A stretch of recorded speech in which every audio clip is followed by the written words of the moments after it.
filed a complaint alleging tax deficiency of at least 48 million pesos. And then when he filed his returns, he declared costs for the alleged construction of the project. But since wala naman pong proyektong ginawa, so yung mga dineclare niya doon ng mga deductions, operating cost, are fictitious. May nasampulan na naman. Tax evasion case ang hinaharap ngayon ng Wawaw Builders. Dahil sa guni-guning proyekto, bilyones daw ang utang ng kumpanya sa gobyerno. Habang patuloy ang mga investigasyon sa flood control scandal, umalag ang ombudsman sa bali-balitang siya'y na ospital. Pinapahanap na ni Boying Remulla ang may pakana. Samantala, ang lawak ng iskandalo, unti-unti pang nabibisto. Ang halaga ng pera na umano'y binulsa, sadyang nakakalula. Magandang gabi, ako po si Pinky Webb. Ako naman si Willard Cheng. At ako si Corina Sanchez Rojas. Sa mga kaibigan nating Maranao, Matipiya agabi. Simulan na natin ang agenda. Contractor Edwin Guardiola at Romeo Momo may dalawang joint bank accounts. Wawaw Builders kinasuhan na ng tax evasion. Tax liabilities umabot daw ng 48 million pesos. Ilang araw matapos mabalitang na Ospital Ombudsman Boying Remulla nagpakita na. Mga nasa likod ng health rumor, pinapahanap. Buti pa raw siya alam. Ombudsman Remulla pinasaringan din si Senadora Amy Marcos. Babae sa Minneapolis pinatay ng immigration agent. Mga protesta sumiklab. At Katy Perry pinost ang sweet pic with Justin Trudeau. Ex na si Orlando Bloom, tinag din.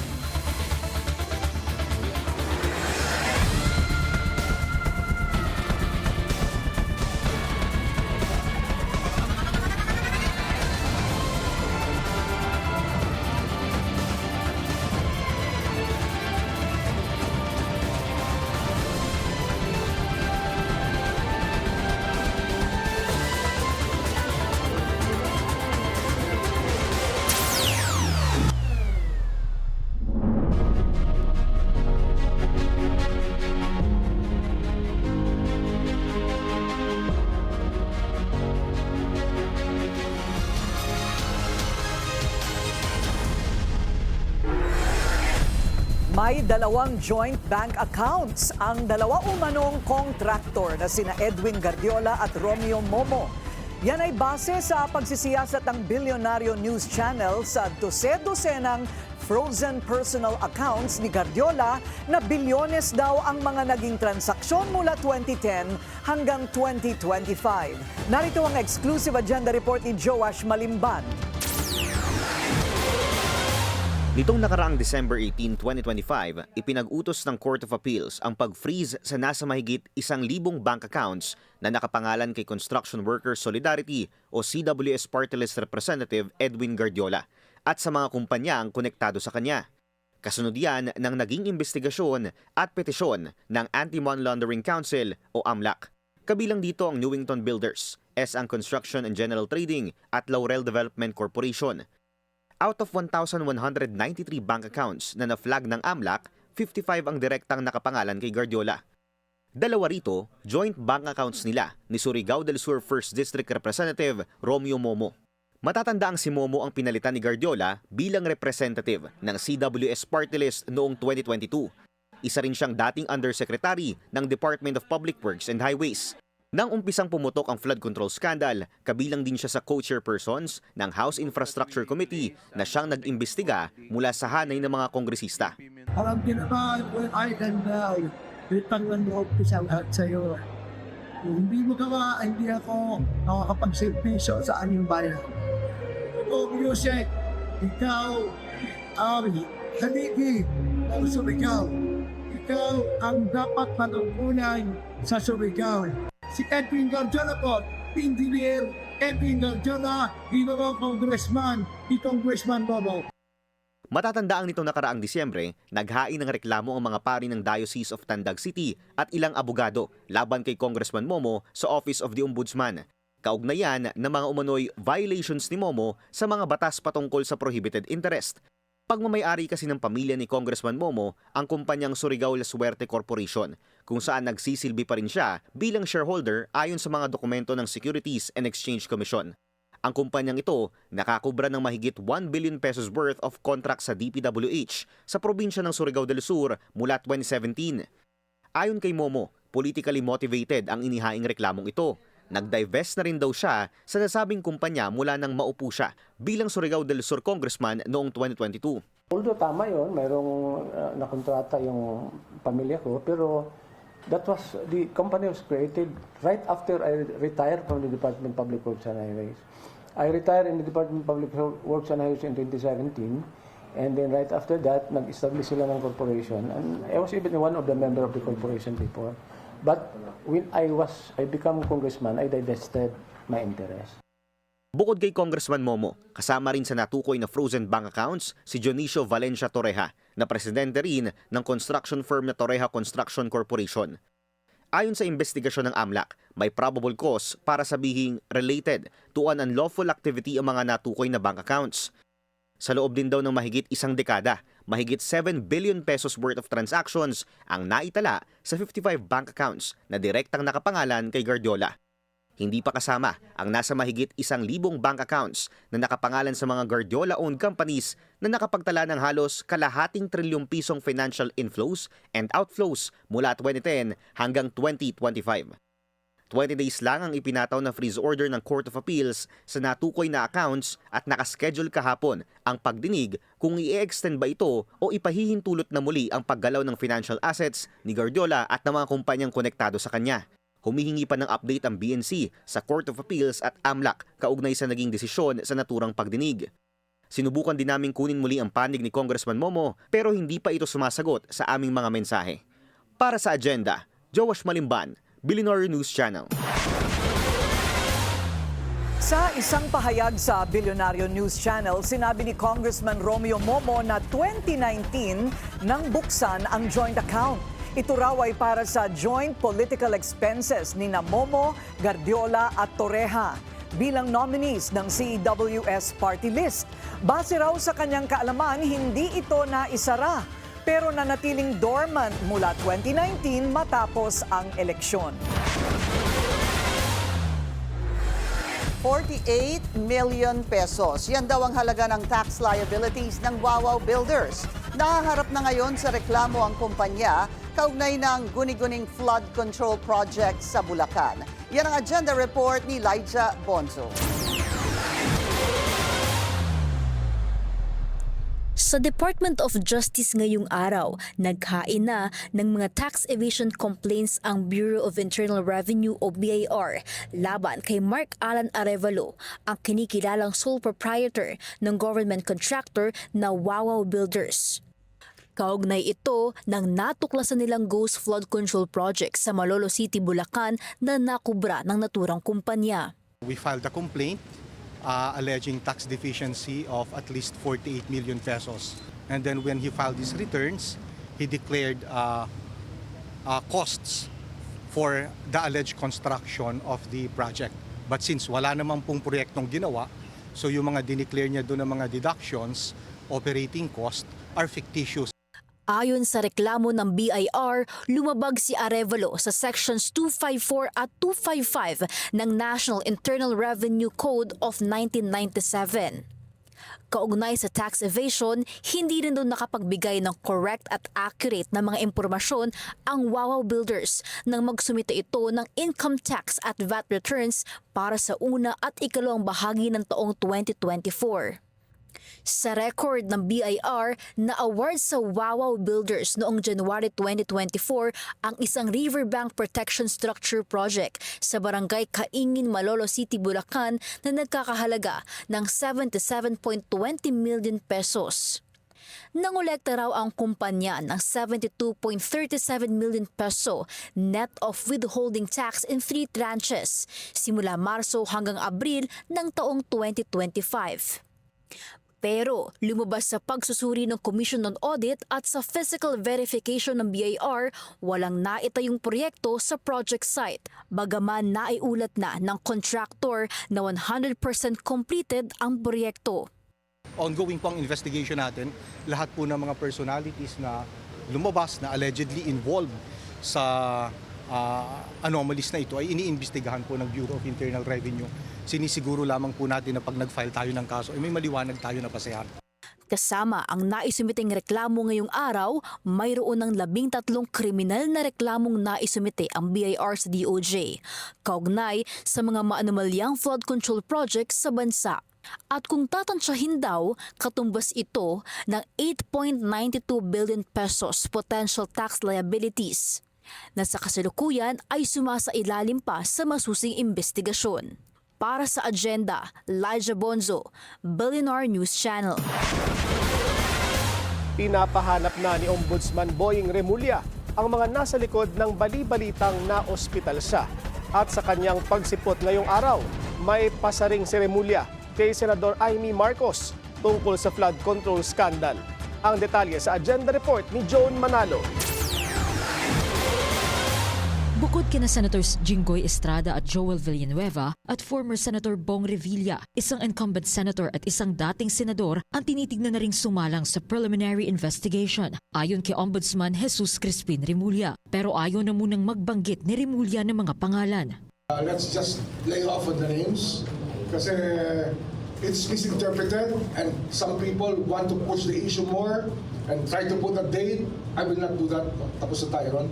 I think we've learned our lesson from that. That we cannot give any dates or any commitments about anything. It's just that you see us here every day working to make sure that justice is obtained by the Filipino people.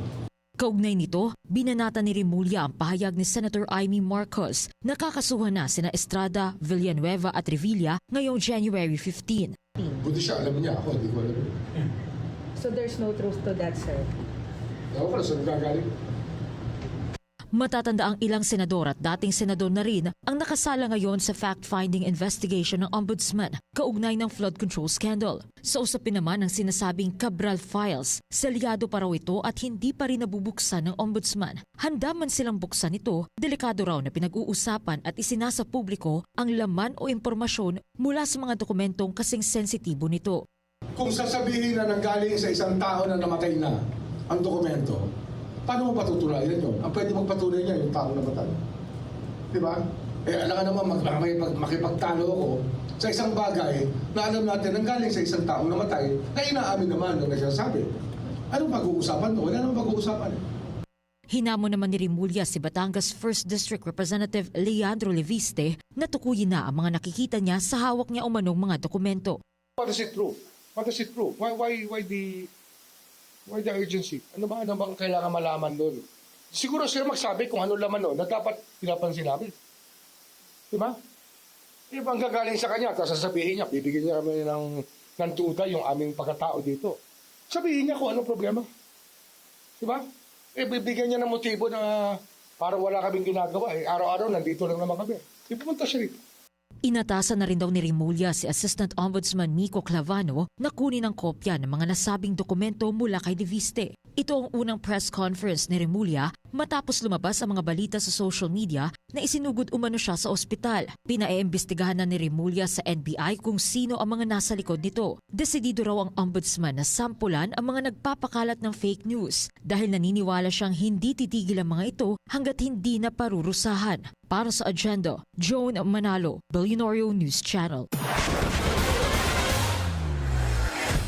May pangako ang Agriculture Department ngayong taon. Wala na ang mga ghosted na farm-to-market road. Pero iba ang usapan pagdating sa presyo ng bigas. Narito ang Agenda Report ni Ivy Reyes. Nasa 10 bilyong piso ang itinaas ng pondo para sa construction ng Farm-to-Market Roads o FMR ayon sa Department of Agriculture. Na siya nang mangangasiwa sa mga proyektong ito kasunod ng pagputok ng anomalya sa flood control projects noong nakaraang taon. Ang 33 billion pesos na pondo tiniyak ng DA na hindi mapupunta sa korupsyon. Umalma kasi ang ilang grupo gaya ng People's Budget Coalition sa umano'y pare-parehong costing ng FMR projects. Pero kumparaan niya sa dating pamunuan ng DPWH sa FMR, Well, ang initial lumalabas sa amin figure na pipresent namin sa mga construction companies nga, nasa, including VAT ito, VAT inclusive, nasa 14.5 million per kilometer with VAT na yan, with the canal pa, with the canal. Ang dating costing ng DPWH na previous DPWH, hindi yung ngayon of course, was 18 million. bukas daw ang DA na makipagtulungan sa civil society groups para ma-monitor ang presyo ng mga proyekto at siguruhin kita ng publiko ang bawat sentimong paglalaanan ng pondo. Matatanda ang inilipat sa DA ang otoridad na magpatayo ng mga FMR sa gitna ng investigasyon sa flood control projects. At ngayong taon, nasa 2,200 kilometers o higit 1,600 sub-projects ang nakatakdang tapusin ng DA. Bukod sa FMR projects, pinagtutuunan din ng pansin ng DA ang presyo ng imported rice. Tumataas kasi ito habang bumabagsak ang piso. Kahapon, January 7, bumagsak ito sa new record low na 59.35 pesos kontra dolyar. Dahil sa devaluation ng piso, ang suggested retail price ng DA na 43 pesos na magsisimula sa January 16, maaaring umakyat ng 45 pesos. Pero ang floor price ng palay na karaniwang concern ng mga magsasaka tumaas daw ng 17 to 27 pesos dahil sa pagtugon sa over-importation ng bigas. Kung babalikan naman ang 297.1 billion peso budget ng DA na top 6 agency na may pinakamalaking pondo ngayong taon, maayos daw ang kapakanan ng mga magsasaka dahil nasa 30 billion pesos ang Rice Competitiveness Enhancement Fund o ang pinagkukunan ng pondo for farmers' assistance. Ayon sa DA, goal nila ang tuparin ang maayos na pamamalakad sa agrikultura lalo ngayong lumaki ang pondo ng ahensya. Pagdating naman sa kontrobersyal na infrastructure projects gaya ng farm-to-market roads, ang utos daw ng Pangulo, keep it clean and do it fast. Para sa Agenda, Ivy Reyes, Billionaire News Channel. Always choose to do what is right even when it is not popular or easy. Ito ang payo ni Executive Secretary Ralph Recto sa higit 5,000 na pumasa sa 2025 bar exams. Ngayon ay makakausap po natin ang isa sa mga top-notcher na si Enrico Paggia. Magandang gabi and congratulations sa iyo, soon-to-be attorney Paggia. Hindi pa ba kayo considered attorney? Hi Karina, good evening. Thank you for inviting me to your show. Actually, hindi pa kami considered attorney officially kasi kailangan pa namin mag-take ng oath namin and sign the role of attorneys. Then that is only the time when we can consider ourselves lawyers already. Okay, so sobra ka bang nahirapan? Ano ba ang sikreto para pumasa sa bar at maging top-notcher pa? Actually, Corina, sobrang nahirapan talaga. Siyempre, iba-iba naman ang circumstances yung mga bar takers. Pero ako personally, it was difficult waking up every day knowing you have to go through all these materials and see through it until the end. I think I had around 2.5 months of studying for the bar exams. So, very grueling talaga. Every day you really have to study kasi every day counts. So, ayun, masaya ako dun sa naging result. I'm really grateful na, syempre ang goal ko lang is to really pass. Pero nabigyan pa ako ng bonus ni Lord and nag-top 6. So, I'm really grateful for my family and my friends. Hindi ko magagawa yun kung hindi dahil sa kanila. So totoo ba na kapag ikaw ay nasa top 10 ay napakaraming binabaha kayo ng mga offer mula sa mga law firms? At sabi nga pati nga ang Ombudsman's Office ay magre-recruit ng daan-daan mula sa mga bagong graduate. Ako personally, Corina, wala pa namang nagre-reach out sa akin for offers, ganyan. For example, the Ombudsman, wala naman. Although I'm already about to start, kumbaga nag-commit na ako sa isang law firm based in Taguig City. So, if ever may mag-offer sa akin na iba, syempre, I will respectfully decline their offers. Ayun. Naku, sinarado mo na yung pinto mo, ha? Malaki siguro ang offer na sweldo sa'yo dyan. Okay. Handa ka na ba sa unpopular and difficult decision once you become a full-fledged lawyer? Yes, of course. I think the nature of the profession really involves lawyers making these unpopular and difficult decisions.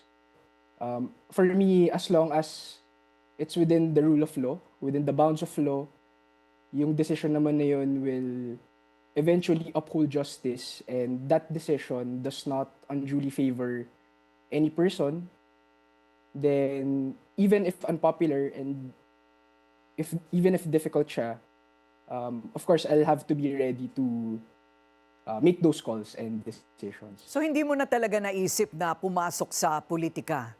I mean, you know, either run as a politician or work for a government agency?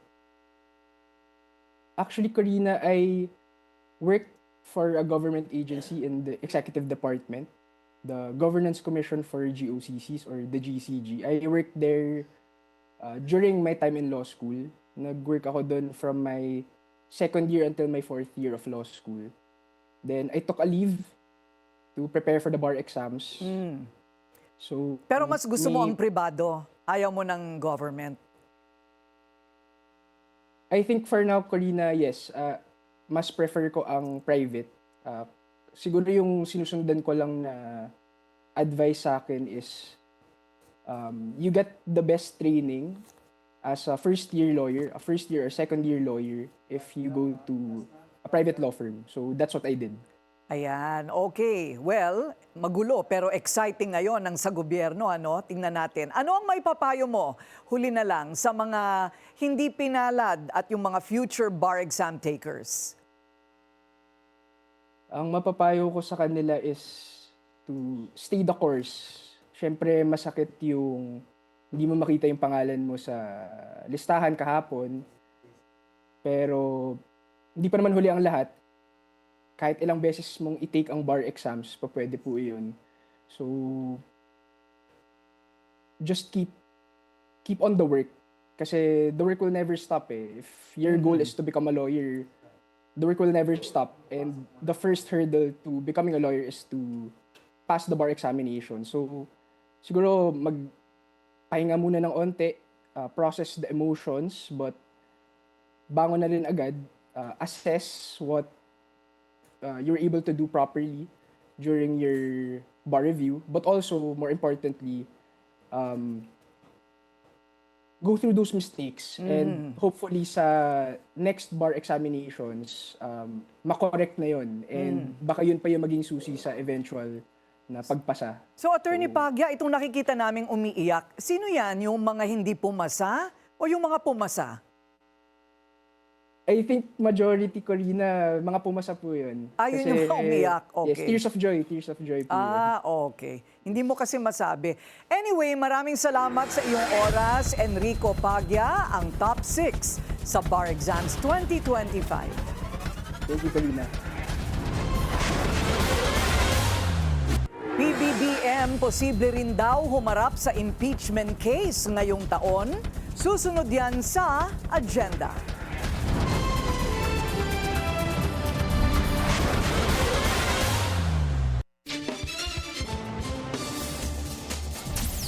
Traffic check muna tayo ngayong Huwebes sa Elliptical Road. Moderate to heavy ang daloy ng mga sasakyan papasok ng Commonwealth Avenue. Light naman ang kabilang lane. Handa na ang DOH para sa traslasyon bukas. Nakaposte na raw ang mga health station para sa anumang emergency. Yan ang agenda report ni Pierre Pastor. Ilang araw na rin naka-code white alert ang mga ospital ng DOH sa Metro Manila.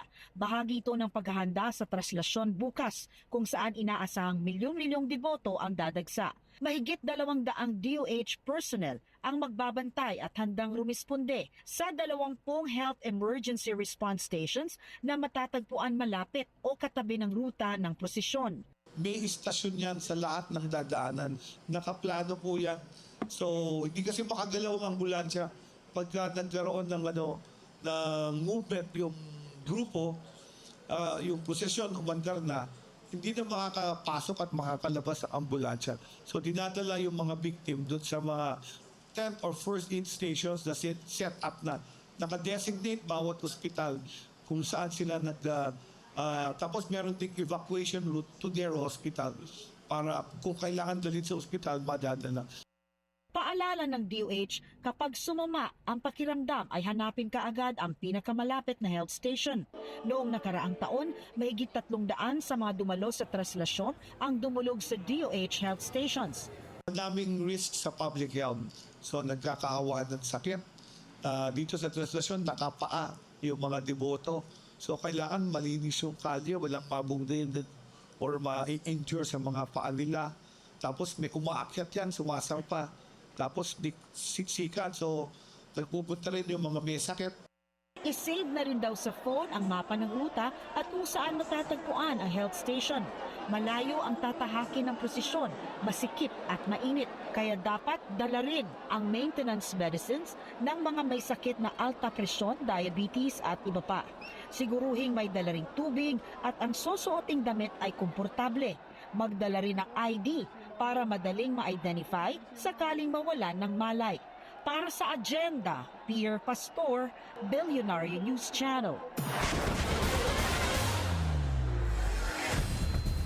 Time out sa politika si Senador Erwin Tulfo tuwing sasapit ang taunang traslasyon. Alamin ang kanyang kwento ng debosyon sa Jesus Nazareno sa agenda report ni Dexter Ganibe ng Abante.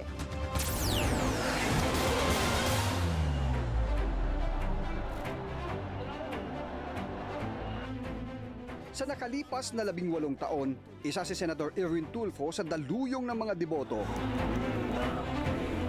na pumapasan sa lubid ng andas ng Poong Nazareno. Maliban na lang sa 2 taong walang isa ito sa kanyang debosyon matapos mamanata sa Poong Jesus Nazareno. Kasunod ng paggaling ng kanyang 3 taong gulang na anak na babae noon na na-diagnose na may Hirschsprung disease.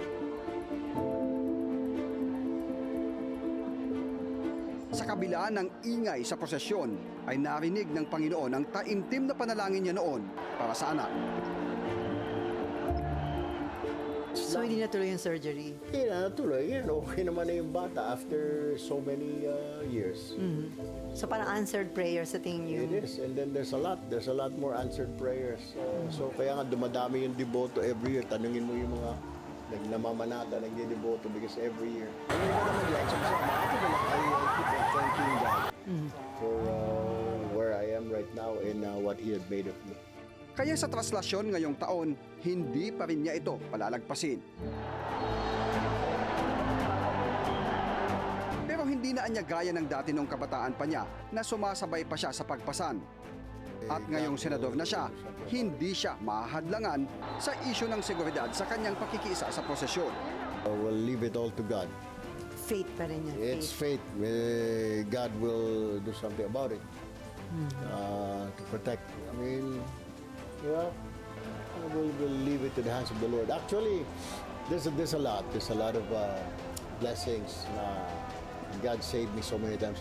Believe it or not, I am using this is already my 12th life. Hindi niya raw pinapalagpas ang midnight mass bago ang traslasyon at sumasabay sa prosesyon na nakapaa pagsapit ng alas 9 ng umaga.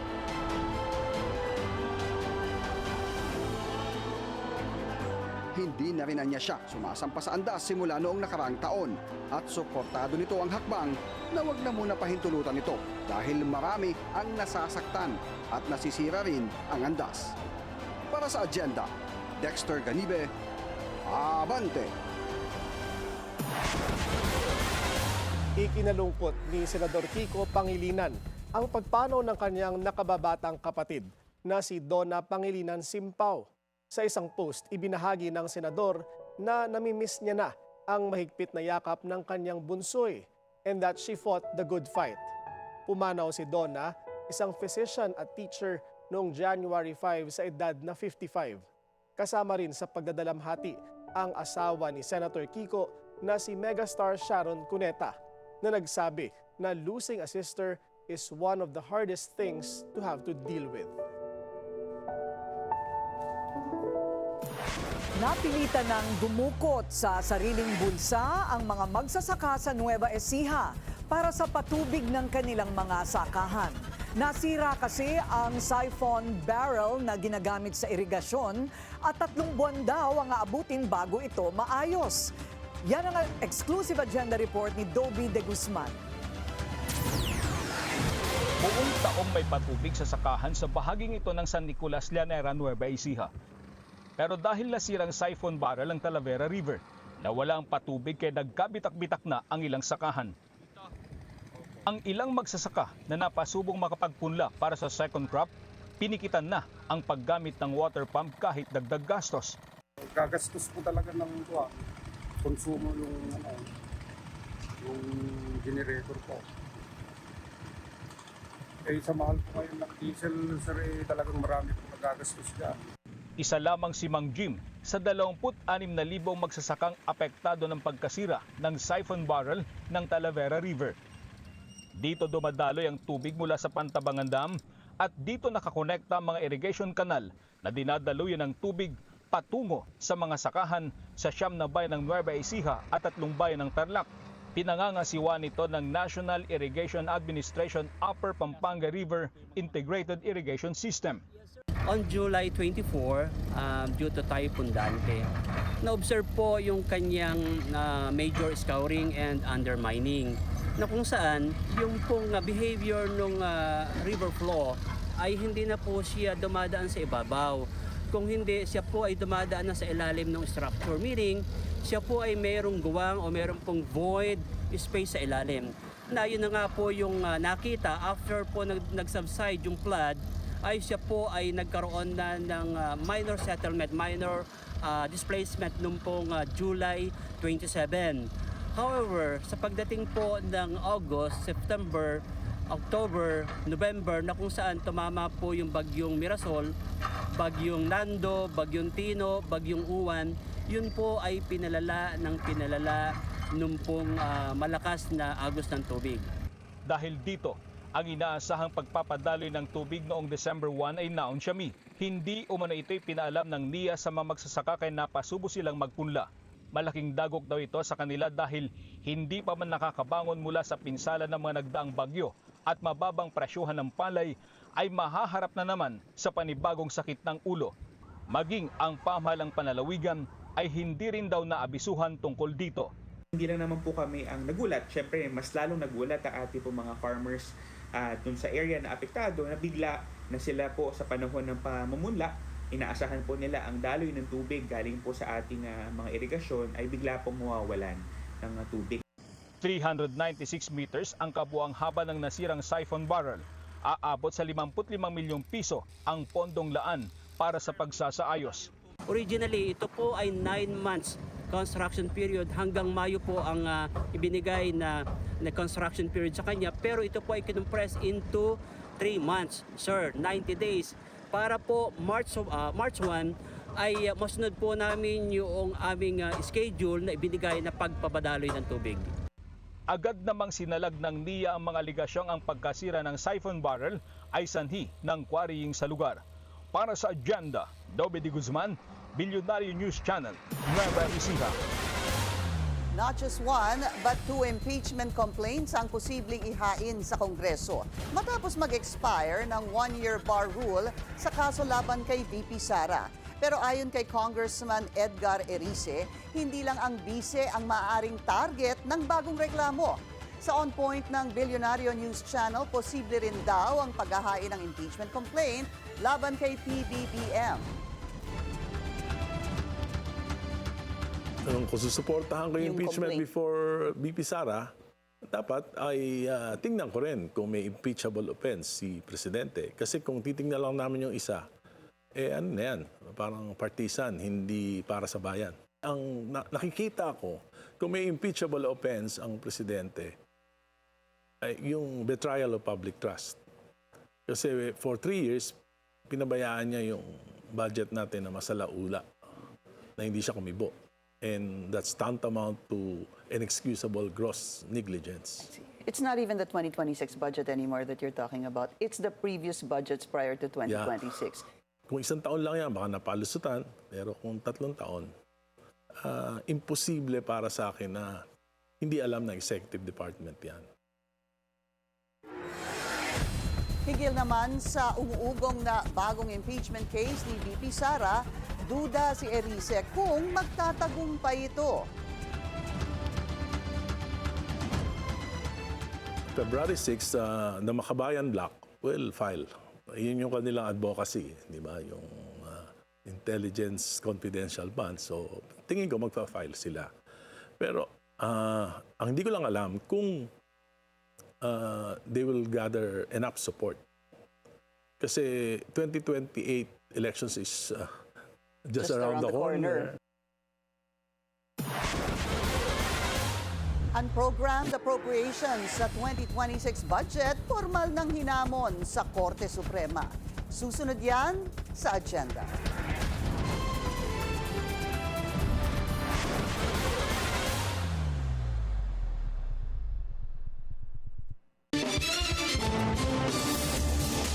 Traffic check ulit tayo sa Commonwealth Tandang Sora. Moderate to heavy ang daloy ng mga sasakyan.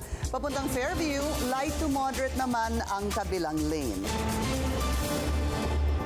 Babiyahe si PBBM sa Abu Dhabi para sa isang working visit simula January 12. Ayon kay Palace Press Officer Undersecretary Claire Castro, dadalo ang Pangulo sa Sustainability Week kung saan tatalakayin ang energy, water, food, finance at government issues. Makakasama niya rito ang iba pang world leaders. Dadalo rin siya sa paglagda ng isang Memorandum of Understanding on Defense Cooperation at ang CEPA o Comprehensive Partnership Agreement. Ito ang kauna-unahang free trade agreement ng Pilipinas sa UAE. Inanunsyo ni PBBM ang one-time waiver of interest ng PhilHealth para sa mga negosyante, private employer at self-employed. Ibig sabihin, may 1 taon sila para bayaran ang missed contributions mula July 2013 hanggang December 2024. Alam naman namin na yung 3% na binabayad para sa PhilHealth medyo na buwan-buwan ay nararamdam ng ating mga kababayan. Kaya gagawa po tayo at inutusan ko po ang PhilHealth. Gagawa tayo ditong taon na ito, 2026, ang tinatawag naming one-time waiver. Tinikayat din ng Pangulo ang mga miyembro na mag-register sa programang Yakap ng PhilHealth para sa libreng consultation, gamot at medical tests.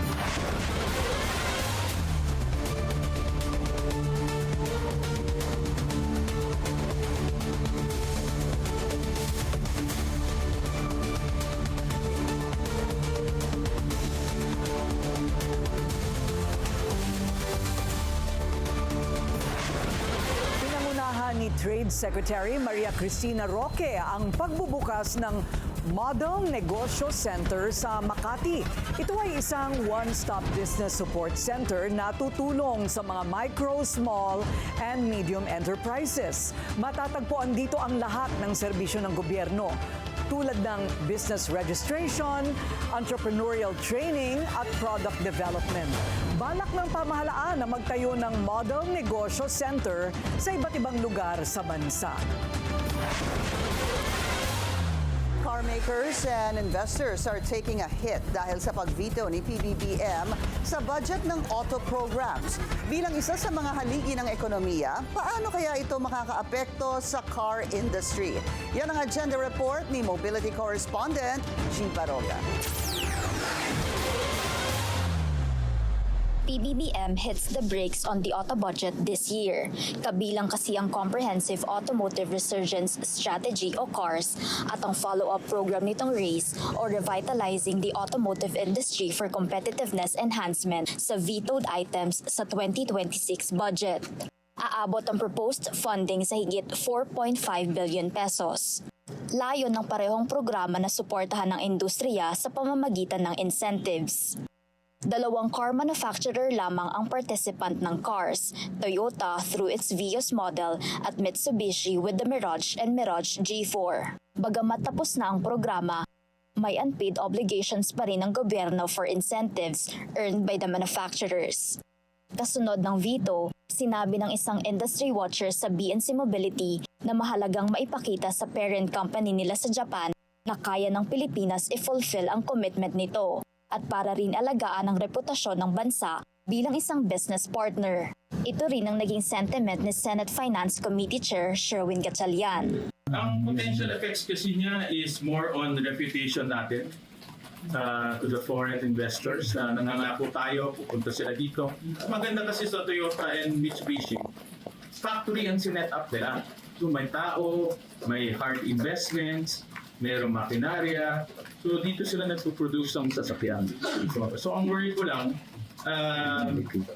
baka kumalat sa buong mundo na nangangako tayo pero hindi naman natin tinutupad. Ayon pa sa industry watcher, the Philippines still has a lot of upside in terms of its mobility needs. Good sign daw ang young population ng bansa at ang at least 5% economic growth outlook sa pagtaas ng car demand. At dahil sa potensyal na ito, budget funding makes sense. Support isn't the issue, he says, but how the funding is provided. Naniniwala naman ang Toyota na win-win concept ang CARS program, helping the government to attract foreign direct investments while also giving benefits to car makers and consumers. Plus pa rin ang kumpanya. Sa isang pahayag, sinabi ni Toyota PH President Masando Hashimoto na umaasa sila sa patuloy na mutual trust at collaboration sa gobyerno para sa pagpapasigla ng local vehicle manufacturing. Wala pa man ang car sales numbers of 2025, the industry watcher says the sector nearly hit its 500,000 unit target at ngayong taon, umaasa siyang may breakthrough, projecting that growth will likely stabilize at 4 to 5% in line with GDP projections. Para sa Agenda, G. Baraga, Billionaire News Channel. Sa kabila ng tense political climate sa US, confident of growth pa rin ang mga PhilAm entrepreneur sa Arizona. Alamin ang kanilang keys to success sa Agenda Report ni US correspondent Dong Robles. Asian at Filipino-American businesses sa Arizona nananatiling matatag sa gitna ng pagbabago ng ekonomiya ngayong 2026. Malaki ang paniniwala ng Arizona Asian Chamber of Commerce na mas lalawak ang Asian-owned businesses na siyang magtutulak pataas sa ekonomiya ng Arizona. Ito'y base na rin sa patuloy na paglago at pagiging matatag ng mga negosyong hawak o pinatatakbo ng Asian communities. I think can be looked at in two ways. It's lots of opportunity in a way because there's so many changes and tax laws changing. All these different things are happening. A lot of the old school systems are kind of breaking, and so there's opportunities for new businesses to come in and collaborate. A lot of collaborations. At ang isa sa mga aktibong sektor ay ang Filipino-American business community na patuloy ding naghahanda sa mga posibleng hamon sa ekonomiya ngayong taon. Ayon sa Philippine-American Chamber of Commerce of Arizona, mahalaga ang tamang impormasyon, networking at suporta upang manatiling competitive ang mga negosyo. Many Filipino-American entrepreneurs are strong operators, but they often need more support sa mga areas ng scaling ng mga negosyo. Yung PACA, the Philippine-American Chamber of Commerce of Arizona, we focus on long-term growth, hindi lang for survival. Pinagtitibay rin ng AACC at PACA ang kanilang pagtutulungan upang masigurong may boses at representasyon ng Asian at Filipino businesses sa mga usaping pang-ekonomiya ng Estado. It's very important for collaboration amongst not only chambers but Asian organizations in general. And the reason is because if we think about consolidation of power and how we use power, it comes in numbers of people. By working together, we expand advocacy efforts, create cross-cultural business opportunities, and ensure Filipino-American entrepreneurs are well represented. Sa harap ng mga pagbabago sa ekonomiya, malinaw ang mensahe ng mga business leaders. Pagkakaisa at paghahanda ang susi sa tagumpay ng Asian at Filipino-American businesses sa Arizona. Para sa Agenda Billionaire News Channel, Dong Robles, Phoenix, Arizona. Bretman Rock. Ikinwento ang umano'y disappointing encounter with Vanessa Hudgens. Susunod yan sa agenda.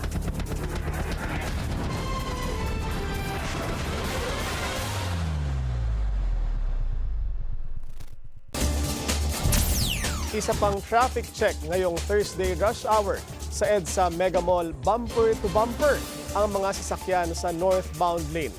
Light naman ang southbound lane. Iba yung pag-iingat ang paalala ng mga otoridad sa gitna ng tahimik pero patuloy na pag-aalboroto ng Mayon Volcano. 3 senaryo ang binabantayan ngayon ng mga eksperto. Ang detalye sa agenda report ni Pierre Pastor. Volcanic earthquake ang naramdaman kahapon malapit sa Mayon at nagkaroon ng 162 rockfall events. Ito'y matapos ang pag-aalboroto ng bulkan simula pa noong Martes. 50 sa rockfall events ay nagdulot ng pyroclastic currents na naglalaman ng hot volcanic gases, mainit na bato at abo. 60 kilometers per hour ang bilis nito, mas mabilis pa sa tumatakbong tao. Bukod sa napakainit na inilalabas ng bulkan, maaring magdulot ito ng asphyxiation o mahihirapan na makahinga dahil kinakain ng init ang oxygen sa paligid. Sa history po ng Mayon Volcano, example na lang, yung 1993 at noong 2013, itong mga pyroclastic density currents ang nagdudulot ng mga casualties. Noong 1993, 60 katao, mahigit 60 katao yung namatay. And noong 2013 naman, hindi ko lang maalala kung ilan yung casualties, pero unfortunately, may mga foreign mountain climbers na nadamay. Sa ngayon, ang pyroclastic flows ay umabot sa 2 kilometers. Malayo pa naman sa 6-kilometer radius permanent danger zone. Pero posible raw itong magbago depende sa lakas ng eruption. Matatawag pa raw na effusive type ang eruption ngayon o tahimik na pagre-release ng lava. May mga senaryo na binabantayan ang mga eksperto. Una, maaring katulad daw ito ng eruption noong 2023 na tahimik lang ang pagbubuga pero maaring tumagal ng ilang buwan. Ikalawa, maaring simula pa lamang ito ng mas violent na pagsabog gaya noong 2018 na may lava fountaining. The third scenario is the worst case scenario. We could be looking at a very big eruption like in 2000 and as violent as 1814 kung saan yung Kagsawa church ay nasira. Hindi man perpekto, mas advanced na raw ang teknolohiyang gamit sa pag-predict ng volcanic activities kumpara sa seismology o yung sa lindol. Ang mahalaga, maagap naman daw ang provincial government of Albay. May polisiya na zero casualty. In place na rin ang mga evacuation center at istrikto ang pagbabantay sa danger zone. Para sa agenda, Pierre Pastor, Billionaire News Channel. Tila walang sinasanto ang anti-immigration drive ni US President Donald Trump. Patay ang isang US citizen sa pamamaril sa Minneapolis. Pero depensa ng ICE agent, self-defense ang nangyari. Narito ang agenda report ni US correspondent Henny Espinosa. Sumiklab ang mga protesta matapos mabaril at mapatay ng isang US immigration agent ang isang babae sa gitna ng isang raid sa Minneapolis noong Miyerkules. Ang 37-year-old na si Renee Nicole Good, isang US citizen, ay tumulong sa mga kapitbahay niyang immigrants nang siya ay mabaril sa loob ng kanyang kotse. Tinawag siya ni President Donald Trump na professional agitator. Dagdag naman ni Homeland Security Secretary Kristi Noem na self-defense ang ginawa ng ICE agent na bumaril dahil muntik na silang masagasaan ng babae. These vehicle rammings are domestic acts of terrorism. Ibinasura ni Minnesota Governor Tim Walz ang paliwanag ng gobyerno. What we're seeing is the consequences of governance designed to generate fear, headlines, and conflict. It's governing by reality TV. And today that recklessness cost someone their life. Tinatayang 2,000 federal agents ang pinadala ng Trump administration sa Minnesota. Pinakamalaki umano itong Federal Immigration Enforcement. May nakausap tayong isang Filipino-American immigration attorney sa dumadaming immigration raid sa bansa at kung papaano ito nakakaapekto sa mga kababayan natin dito. Ayon kay Attorney Lutan Cinco, may quota ang ICE agents na magsagawa ng 3,000 arrests kada araw.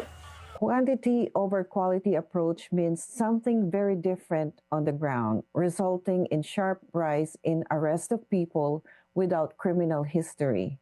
In fact, about 70% of those being detained have no criminal record. While undocumented individuals face the most immediate danger, legal residents and naturalized citizens are also being targeted as part of these expanded enforcement priorities.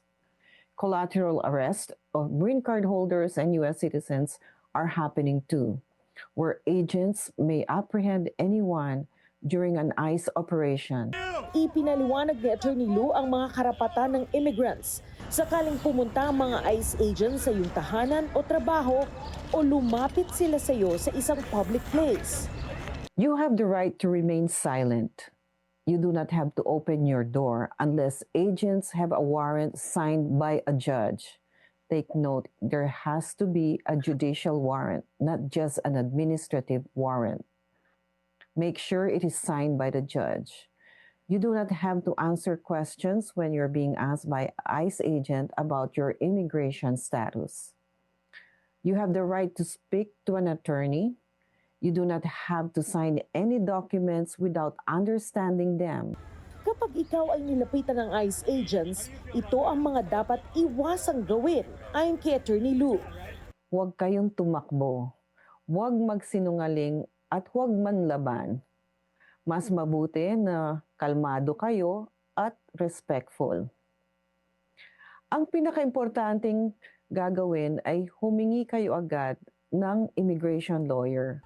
Huling payo ni Attorney Lu sa mga immigrants, huwag magpadala sa takot. Gamitin ang panahon na ito para maging informed, prepared at cautious. At para naman sa mga walang legal na papeles, dagdag ni Attorney Lu, ay huwag pumasok sa mga sitwasyong maging sanhi ng iyong pag-aresto. Para sa Agenda, Kenny Espinosa, Billionaire News Channel, San Francisco. Hinamon na sa Korte Suprema ang legalidad ng unprogrammed appropriations sa 2026 national budget. Naghain ng petisyon ng dalawang mambabatas para pigilan ang implementasyon ng anilay questionabling pondo ng pamahalaan. Ang detalye sa Agenda Report ni Lyja Bonzo. Ang pinakaano dito is that inaalis na kasi sa Kongreso yung karapatan nila nito. Yung role nito under the Constitution. Kaya nga meron tayong separation of powers. Unconstitutional. Ito ang tindig ni Representatives Laila De Lima at Edgar Erice sa usapin ng unprogrammed appropriations sa 2026 national budget. Kaya kaninang umaga, dinaan ng dalawang mambabatas ang kanilang hinain sa Korte Suprema. Sa kanilang petisyon, hiniling ni De Lima at Erice na maglabas ng temporary restraining order ang SC para mapigilan ang implementasyon at pag-disburse para sa naturang unprogrammed appropriations ng 2026 budget. Kaugnay nito, inihihiling din nila na ideklarang null and void ang Section 43 ng 2026 General Appropriations Act at ang iba pang probisyon ng unprogrammed appropriations. Questionable talaga ang unprogrammed appropriations. Kasi dapat kung talagang kailangan na yan, linalagay na yan sa programmed appropriations na malinaw na talaga kung ano yung mga proyekto. Hindi yung kasi yung unprogrammed, lump sum yan eh. Wala pa yung specific projects at wala pa rin yung sources of funding. Pero kung talagang kailangan na yan, importante, yung proyekto na yan, dapat kasama na yan sa programmed appropriations. Paliwanag ni De Lima, sa sistema ng unprogrammed appropriations, tila nababaliktad daw ang budget process. Dahil nagiging malabo ang separation of powers sa pagitan ng Kongreso at Ehekutibo na ayon sa konstitusyon ay tag-execute lang anya ng national budget. Ang Kongreso dapat ang nagbubusisi sa lahat na ito. Hindi hinahayaan o hahayaan lang ang Ehekutibo na sila talaga ang magde-decide lahat niyan kapag lump sum lang yan.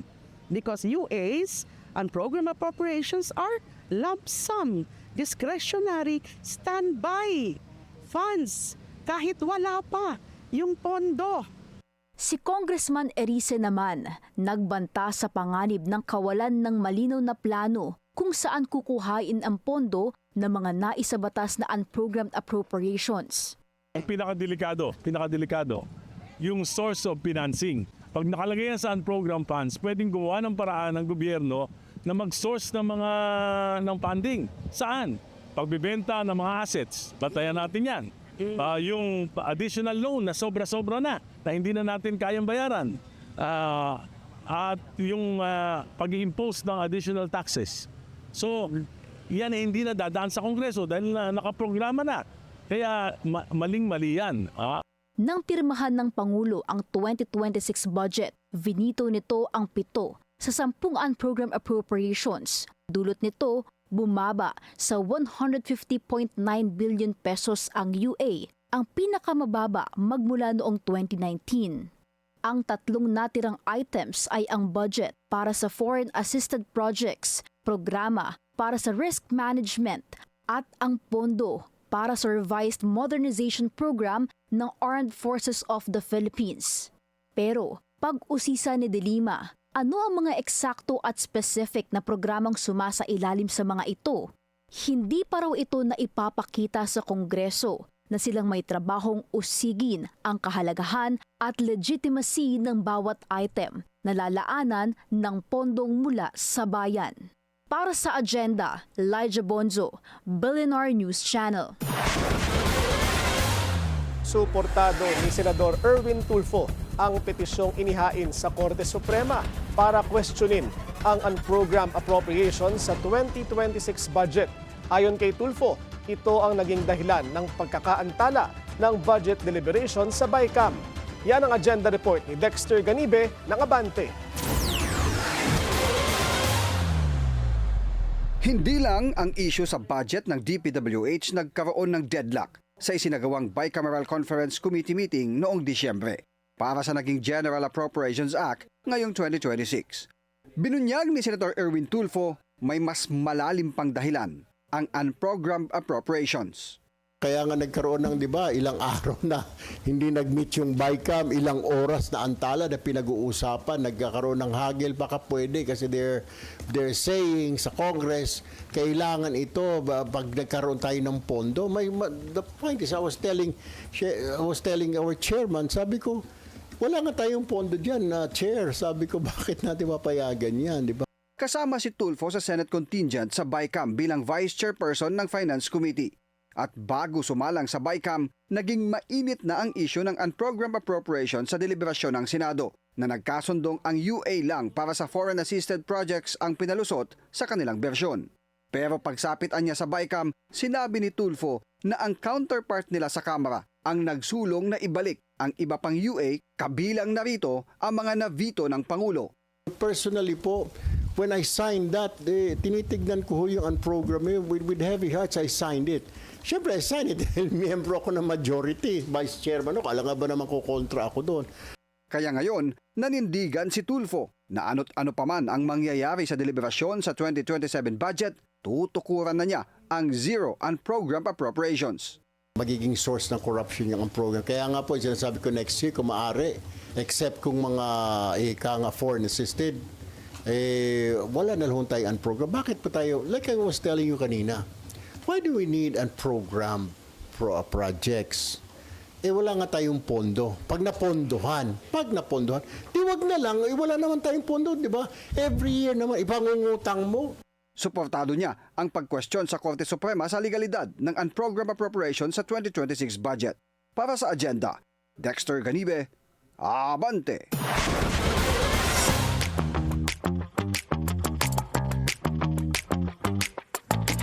Bretman Rock is famously not a fan of fellow Phil-Am Vanessa Hudgens, and now we know why. Sa Sweet or Savory podcast, he spilled the tea on his most disappointing celebrity encounter, who turns out to be Vanessa. Nangyari raw ito during a pre-pandemic Coachella when the High School Musical star seemingly avoided him. I was friends with the Sugar Bear Hair CEO because like whenever I was I'd been to his house, like Yeah. we would talk and shit like that. And I remembered her talking to him, but obviously I was trying to get his attention, so I'm like waving. I'm like, I forgot his name, honestly. I was like, maybe let's just say it was Chris. Like Chris, like waving at him. Yeah. And not at her.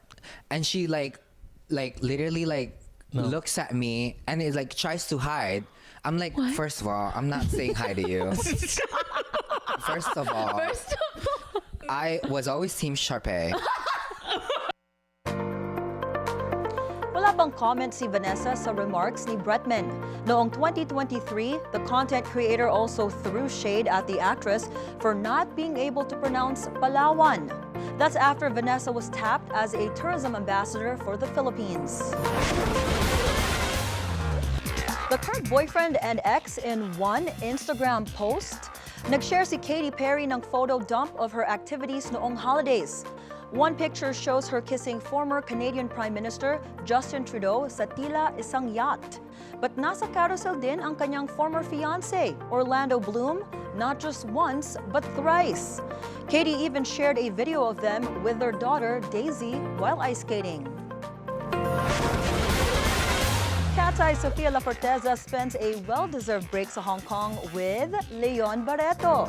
Sa Instagram, pinost ni Leon ang kanilang pics with their families sa Disneyland. Kasama dito ang kanyang mother na si Marjorie Barreto and his sisters Erich and Danny. Anya sa caption, starting the year in the happiest place on earth with the people I love most.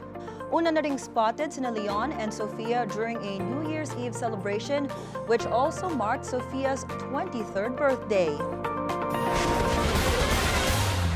After seemingly lying low noong past few months, tila ready na for a new era si Heart Evangelista.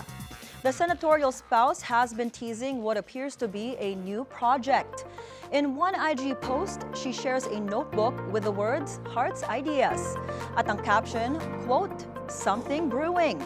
Sa isa pang update, shinare niya ang Anyay office where the ideas happen. She also posted a pic of her wearing a black coat and white dress, saying she is back to work. Heart faced intense scrutiny last year over her lavish lifestyle. Sa gitna ito ng umano'y involvement ng asawang si Senator Cheese Escudero sa flood control scandal. Alex Ayala umabante pa sa ASB Classic sa New Zealand. Susunod yan sa agenda.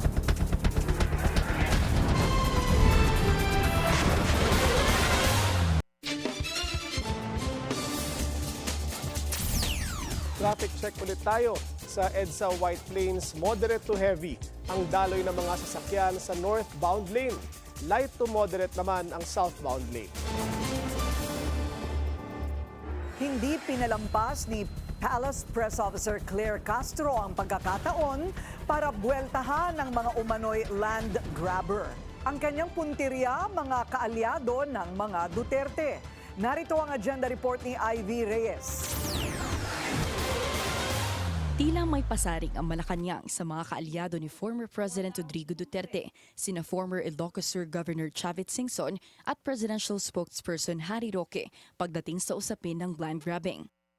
Sa press conference ng Departments of Agriculture at Agrarian Reform kanina, tinanong ni Palace Press Officer Claire Castro ang DAR kung namomonitor ba ang pang-aabuso sa mga magsasaka at pangangagaw ng lupa, gaya ng sitwasyon sa Bataan at in fact, hindi lang po dito sa Bataan, may mga iba pa pong malalaki talagang like Ilocos Sur? At iba pa pong mga lugar without mentioning kung ano pong particular na lugar. Noong Disyembre, inakusahan si Roque ng land grabbing sa pamamagitan umano ng Biancam Holdings Corporation at First Bataan Mariveles Holding Corporation kung saan 75 pamilya ang ninakawan umano ng lupa. Tinawag naman itong recycled accusation ni Roque. Bukod sa wala raw itong basihan, pag-atake lang daw ito ng kampo ng umano'y dating bagman ni Vice President Sara Duterte na si Rabil Madriaga. Si former Governor Singson naman, kinasuhan ng plunder noong Oktubre, kaugnay ng nasa 150 million peso allegedly defrauded property na ayon sa complainants ay nasa 50 million pesos lang talaga ang orihinal na halaga. Pahabol ni Jose Castro na itanong niya lang ito para alam daw ng publiko kung saan lalapit sakaling gipitin ng ibang tao ang kanilang mga lupain. Para yung ibang mga farmers ay hindi naman mawalan ng pag-asa dahil meron tamang ahensya na dapat puntahan at hindi naman po bingi sa kanilang mga hinaing. Ayon naman sa DAR, maaaring lumapit ang mga magsasaka sa Bureau of Land Acquisition Division para sa mga kaso ng land grabbing. Matatanda ang binitawan na ni Singson ang Pangulo pagkatapos ng eleksyon at isinapubliko ang kanyang pagsuporta kay VP Sara na presidential bet niya raw kung papipiliin siya ng kandidato para sa 2028. Para sa Agenda, Ivy Reyes, Buginar News Channel. Sa sports on fire, si Pinay tennis ace Alex Ayala sa ASB Classic sa New Zealand. Umabante na sa singles, semis bound pa siya sa women's doubles. Ang detalye sa Agenda Report ni Sheila Salaysay. Agad ipinamalas ni Filipino tennis star Alex Ayala ang kanyang panibagong anyo sa pagsisimula ng 2026. Matapos umabante sa quarterfinals ng ASB Classic sa Auckland, New Zealand at maipakita ang dominanteng panalo kontra world number 82 Petra Marcinko ng Croatia, 6-love, 6-2. Bilang ika-4 na seed ng torneo, hindi na pinatagal ni Ayala ang laban. Sa loob lamang ng 10 minuto, rumatsyada agad siya sa 3-0 bentahe, sinabayan ng malakas na suporta ng mga Pilipinong nanonood sa venue. Tuluyang dinikta ni Ayala ang takbo ng unang set na tinapos niya sa isang bagel 6-love sa loob ng wala pang 30 minuto. Ipinagpatuloy ni Ayala ang momentum sa ikalawang set. Agad siyang nakabreak sa opening game sa tulong ng 3 forehand winners. Bagamat pansamantalang nakabawi si Marcinko at umabante sa 2-1, mabilis ding tumugon si Ayala sa pamamagitan ng 4 na sunod na games para itayo ang 5-2 bentahe. Bago ang tagumpay kontra Marcinko, kinailangan pa ni Ayala ang 2 oras at 40 minuto para patumbahin ang Paris 2024 Olympic silver medalist at world number 82, Donna Vekic, sa unang round. Haharapin ni Ayala sa quarterfinals si 5th seed Magda Ninette ng Poland na una nang nanalo kontra Elisabetta Cocciaretto ng Italy. Pumasok na rin sina Ayala at Iva Jovic sa semifinals ng women's doubles via walkover. Nag-withdraw na kasi sa quarterfinals sina Jessica Malechkova at Renata Zarazua. Sunod na makakalaban nina Ayala at Jovic, ang third-seeded Chinese duo na sina Xu Yifan at Yang Zhaoxuan sa Final Four. Para sa Agenda, Sheila Salaysay, Billionaire News Channel. Dumating na ang unang snowfall of the year sa ilang bahagi ng Europa. Sa France, ikinatuwa ito ng mga turista. Pero marami ring serbisyo ang naantala. Narito ang Agenda Report ni Europe correspondent Dick Villanueva. Ito ang resulta ng kauna-unahang pagbuhos ng snow sa taong 2026 sa pagdiriwang ng Three Kings. Nagdala ng pinakamahabang traffic ngayong 2026 sa Ile-de-France sanhi na makapal na niebe o snow. Huling nakapagtala ng pinakamahabang traffic sa Ile-de-France taong 2018 sa layo na 739 kilometers sanhi rin ang pag-ulan ng niebe sa kaparehong buwan. Pero nitong January 5, 2026 ay nilampasan ng bagong record na 1,000 kilometers. Alas 3 ng hapon sa lungsod na magsimula umulan ng niebe at sa loob ng 30 minuto ay nalatagan na ang daan at mga nakaparadang sasakyan na may sukat na 8 centimeters. Bahagyang naapektuhan ang daloy ng transportasyon, lalong-lalo na ang bus at tramway. Kaya lahat ng pasahero ay napilitang maglakad sa pinakamalapit na subway station. Maging sa tourist at business areas ay madalang lang ang mga pumapasok na shoppers. Sa Eiffel Tower, tuwang-tuwa ang mga turista at lokal na maglaro sa snow, habang patuloy pa rin ang pagbuga ng tubig sa fountain sa garden ng iconic tower. Nagbigay din na magandang tanawin ang kumukuti-kutitap na ilaw ng Torre na nangingibabaw sa makapal na buhos ng snow. Ginawa naman ski station ang harap ng Basilique de Sacré-Cœur de Montmartre nang hindi nakapag-ski ng nakaraang Christmas vacation. Gaya ng nakaugalian, marami sa mga kababayan natin na nakaranas ng malakas na buhos ng snow. Kaya naman bumaha sa social media, lalo na sa France, ang kani-kanilang estilo na related sa snowfall. Kalimitan sa tuwing sasapit ang buwan ng Enero, minsan lang magparamdam ang snow sa Paris. Meron man pero hindi tumatagal ang pagbagsak ng snowflake sa lupa dahil agad itong natutunaw.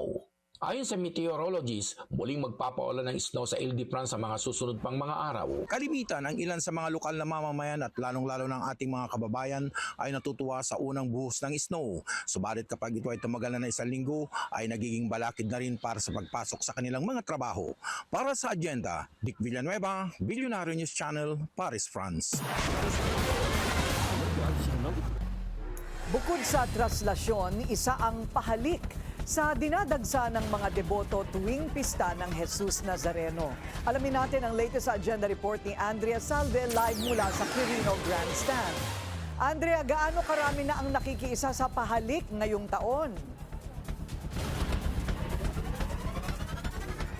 Corina, bumuhos nga ang mga debotong nakiisa sa taunang pahalik sa Poong Jesus Nazareno dito sa Quirino Grandstand. As of 7 p.m., pumalo na sa halos 34,000 ang mga pumila para sa pahalik at pati na rin ang mga nakaabang para sa pagsisimula ng traslasyon.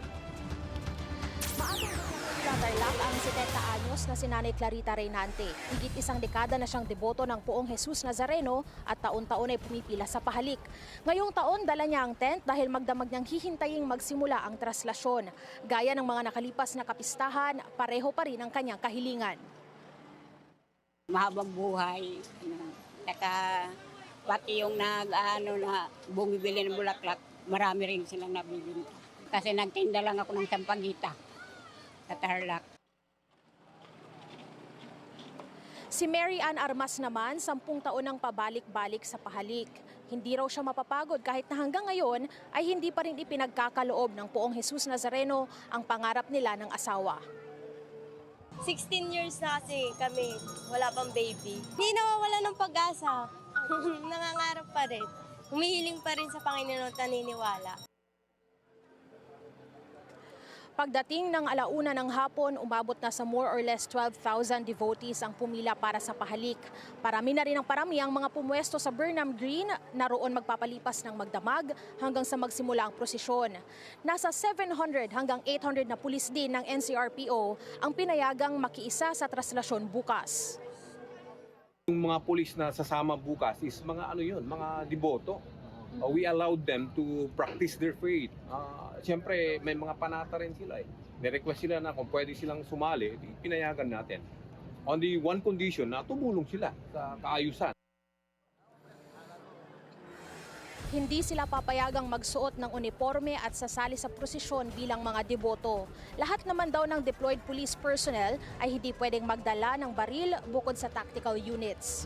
Corina, 18,000 police personnel ang ipakakalat para matiyak ang kaayusan at kaligtasan ng isa sa mga pinakamalaking religious gathering sa bansa. Ipinatutupad na rin ang gun at liquor ban na magtatagal hanggang Sabado. Corina. Maraming salamat, Andrea Salve, nag-uulat live mula sa Quirino Grandstand.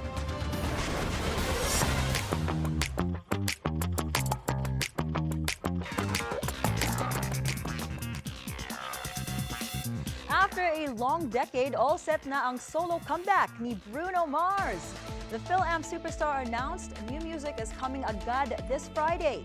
At sa February 27, i-release ang kanyang highly anticipated fourth album na The Romantic. 2016 pa ang last album ni Bruno na 24K Magic, which includes many hits like That's What I Like, Versace on the Floor, and Finesse. That record won him multiple Grammy Awards, including Album of the Year. A new twist sa investigation sa pagkamatay ni Hollywood filmmaker Rob Reiner. Biglang bumitaw sa case ang lawyer ng kanyang anak and murder suspect na si Nick Reiner. Dahil dito, na-postpone for the second time ang arraignment ni Nick. Hindi dinetail ni Attorney Alan Jackson kung bakit siya nag-withdraw, but he insists his former client is not guilty. I'm legally and I'm ethically prohibited from explaining all the reasons why. I know that's a question on everybody's mind. We expect the public defender to step in. They've already been appointed and very capably protect Nick Reiner's interests as he moves forward through the system. But be clear, be very, very clear about this. My team and I remain deeply, deeply committed to Nick Reiner and to his best interests. Rob Reiner and his wife Michelle were found dead sa kanilang LA mansion noong December 14. Ayon sa autopsies, they died from multiple sharp force injuries. Nireject na naman ng Warner Brothers Discovery ang hostile takeover bid ng Paramount. Una nang ni-revise ng Paramount ang offer nito na worth $108.4 billion. To finance the deal, it proposes to use $54 billion in debt and $40 billion in equity, personally guaranteed by billionaire Larry Ellison. But ayon sa Warner Brothers, the offer hinges on an extraordinary amount of debt financing that heightens the risk of closing. Magsistick daw sila sa $82.7 billion deal with Netflix. One battle after another continues to rule this awards season. The action epic got a record-breaking 7 nominations sa 32nd Actor Awards. Not surprisingly, second ang horror film na Sinners na nominated sa 5 categories. One Battle already won a duel with Sinners noong Critics' Choice Awards when it took home the prizes for Best Picture and Best Director. Influential ang Actor Awards dahil pinagbobotohan ito ng Hollywood stars who make up the most of the Academy na sila namang nagvo-vote for the Oscars. Formerly known as the SAG Awards, the ceremony will take place on March 1st and will stream live sa Netflix. And that's it from my end. I'm Monique Tuzon. Back to you, Karina, Pinky, and Willard. Gamit na gamit ang Artificial Intelligence o AI sa panahon ngayon. Bida ito maging sa mga gadget sa taunang Consumer Electronics Show sa Las Vegas. Yan ang agenda report ni Tech Bytes host Jeffrey Ian D. The Consumer Electronics Show 2026 is finally open here in Las Vegas, Nevada. Ano nga ba ang mga latest gadgets and technology na dapat nating abangan? Tara, tingnan natin.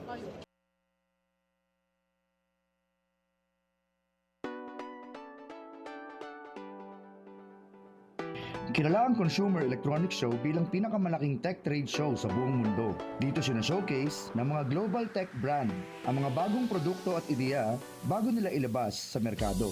Ngayong taon, halos 5,000 exhibitors ang itinampok na nagpahanga sa mga bumisita. Sa gitna ng 2.6 million net square feet na exhibition space, AI at robotics ang nangibabaw. May robot na pwedeng maglakad, magbuhat, at mag-entertain.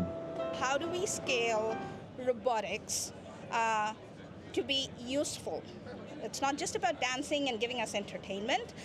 It's about helping humans meaningfully in a safe environment.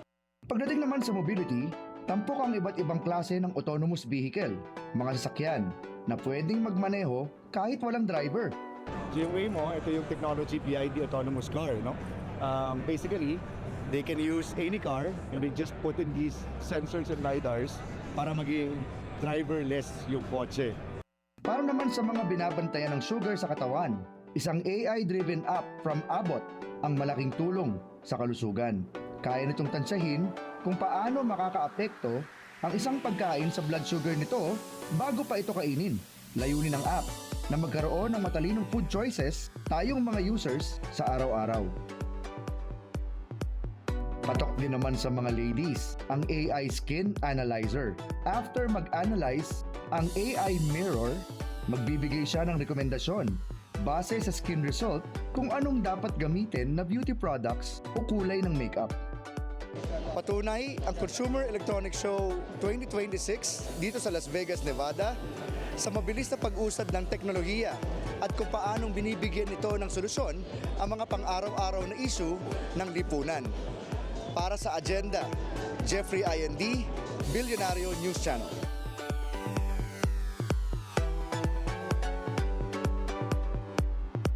Wow, there's no turning back. Yeah. Tingin mo. Yung presidenteng AI? Yung presidenteng AI. Saka barangay captain na AI. Barangay captain na Simulan natin AI. doon. Ulitin natin yung sinabi mo. Di ba sabi mo dapat presidenteng AI? I was thinking that, but maybe it makes more sense what you said, that the lawmakers should be the ones who are AI.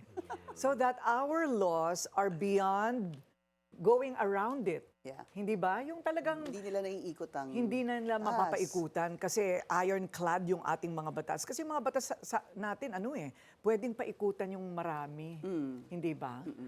Tapos, pwede namang tao yung presidente. Dahil kahit siya kailangan niyang sumunod Sundin. doon sa gagawin ng AI lawmaker na hindi pwedeng magnakaw, hindi pwedeng di ba? Yeah. So I think that's good. Saka maganda rin yung AI na lawmaker, pwedeng utusan. Yung madaling utusan at walang reklamo. So ako, uutusan ko sila. Gumawa na kayo ng enabling law para sa political dynasty. Ang tagal-tagal na niyang nasa 1987 Constitution. Ay, ang enabling Now law. na. Oo. Well, ang dami niyan, Pinky, kung hindi natin alam kung saan tayong magsisimula, hindi ba? Kaya sabi nga natin, kung AI ang gagawa niya, ang bilis, bukas tapos na. Hindi lang. Yes. In 10 seconds. Yeah, every time I use ChatGPT, I'm so impressed and so happy, but I also get scared. Because there was a TED Talks of one of the founders of AI. At even he was warning humanity about the dangers of AI. Halimbawa, yung mga ayaw sumayaw pero napapasayaw mo. Isa na ako dyan. Isa ka na Nabiktima na ako doon. Diba? Halimbawa, ito, ayan, tingnan natin, ha?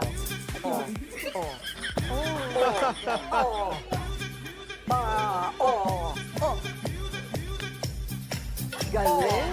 Droid. Droid. Yan po ang aming floor director na ayaw sumayaw pero dahil sa AI, kinaya ang imposible. Ba't ang payat yan dyan? Oo nga. Ha? Droid Sample live naman, naman daw. live. Live. Pakita niyo na yung totoong Busy Droid, ka. busy siya. Actually, Siya po yan yung palaging gumaganon sa yan. amin. Huwag na kayong magsalita. Tapusin niyo na yung usapan Tapusin niyo niyo. na. May on point na. Tapos kung pasaway pa rin tayo, doon sasayaw na siya. Para tumigil na talaga tayo. Para bumaba ang telon. But guess what? May ganyan si Cory. May ganyan siya. Pinakita niya sa akin kahapon. Para ako sinasapian eh. Huwag na lang natin ipakita. Don't you think I look possessed? Medyo. In that video, it's scary. Sa Halloween. Alam mo, depende talaga kung sinong ilalagay mo. Halloween palabas natin. Okay, be ready for more. Abangan po. Okay, yan po ang ating agenda ngayong gabi. Ako po si Pinky Webb. Ako naman si Willard Cheng. At ako si Corina Sanchez Rojas. Sa bawat issue may anggulo. At ang balita may agenda.